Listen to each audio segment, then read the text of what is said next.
Vous dites qu'on doit vraiment développer l'Afrique. Le français a ses traditions. Pire encore, il voyage avec. Partout où il part, il garde sa culture. Le chinois a ses traditions. Pire encore, il voyage avec. Partout où il part, il garde sa culture. Le coréen, le vietnamien, le japonais, pratiquement tous les peuples du monde, même l'arabe tout simplement là, il voyage avec sa culture et ses traditions. Partout où il part, il voyage avec. Vous savez pourquoi?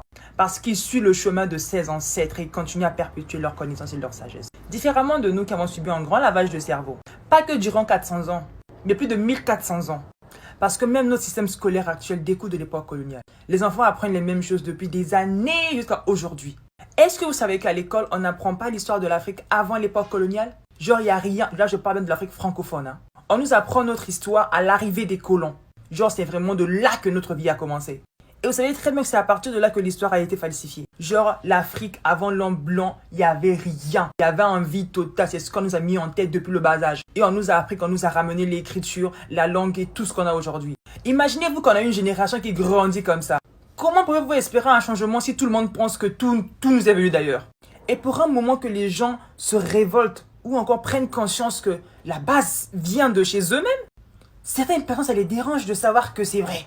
Quand vous dites que l'écriture, la langue, les maths viennent de l'Afrique, que vous contestez ça ou pas, nous on s'en fout. Tous on sait que les premiers hommes sont nés en Afrique. Donc les premiers hommes nés en Afrique là n'ont pas réfléchi, ne parlaient pas, ne calculaient pas, n'écrivaient pas. Ils ont attendu des époques récentes où on les a appris à écrire et à parler. Genre des vrais sauvages.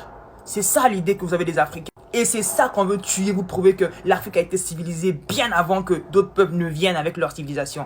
C'est ça qu'il faut apprendre aux Africains aujourd'hui afin qu'ils reprennent courage, afin qu'ils reprennent force. On ne veut pas essayer de pouvoir chanter chez les gens, les maths viennent de chez nous, on nous pille et tout ça. Ça, c'est le langage des personnes qui ne veulent pas penser leur plaie. On a été blessés certes, mais la nouvelle génération est appelée à pouvoir relever la pente.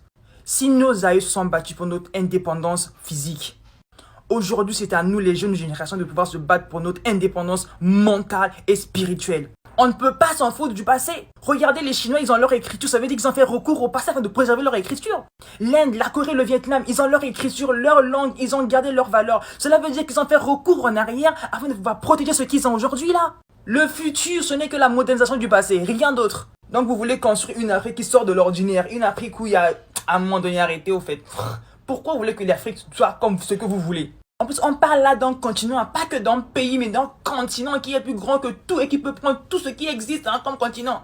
Donc à un moment donné, pesez un peu vos mots là, on parle de l'Afrique, la terre de mes ancêtres, à un moment donné, calculez-vous en fait. Franchement, la publication m'a tellement mis en rage que j'ai oublié qu'il fallait parler avec douceur. Vous savez, il y a des moments, la rage aussi est nécessaire. Mais franchement, comment on peut réfléchir comme ça? Je suis choqué là.